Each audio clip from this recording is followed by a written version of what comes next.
کیوں ضرورت پیش آئی شیعوں کو یہ جھوٹ بولنے کی کہ فدق رسول نے پاک سیدہ کو اپنی زندگی ہی میں لکھ کر دیا تھا؟ فدق ملکیت بن گیا تھا جناب سیدہ صلوات اللہ علیہا کی۔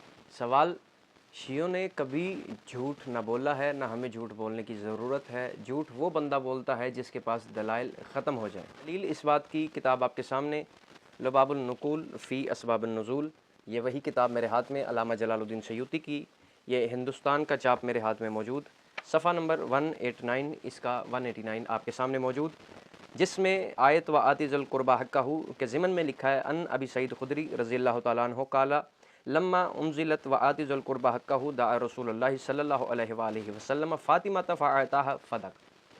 جب یہ آیت نازل ہوئی و آتی ذی القربیٰ حقہ، رسول اللہ نے جناب سیدہ کو بلایا اور فدق رسول نے لکھ کر جناب سیدہ کو دیا۔ شیعہ کتاب نہیں، اہل سنت کی چھوٹی کتاب نہیں، جلال الدین سیوطی اہل سنت کے جید عالم، اہل سنت کے جید محدث جلال الدین سیوطی لکھتے ہیں کہ رسول اللہ نے اپنی زندگی ہی میں لکھ کر دیا تھا جناب سیدہ کو فدق، کسی شیعہ کتاب کا حوالہ نہیں۔ فدق ہی جناب سیدہ کی ملکیت میں گیا تھا تو پھر کیوں کر ہم نہ کہیں کہ جناب سیدہ سے فدق چھینا گیا؟ جاہل کو نہ دین ملا نہ دنیا ملے گی۔ یا علی امیر المومنین۔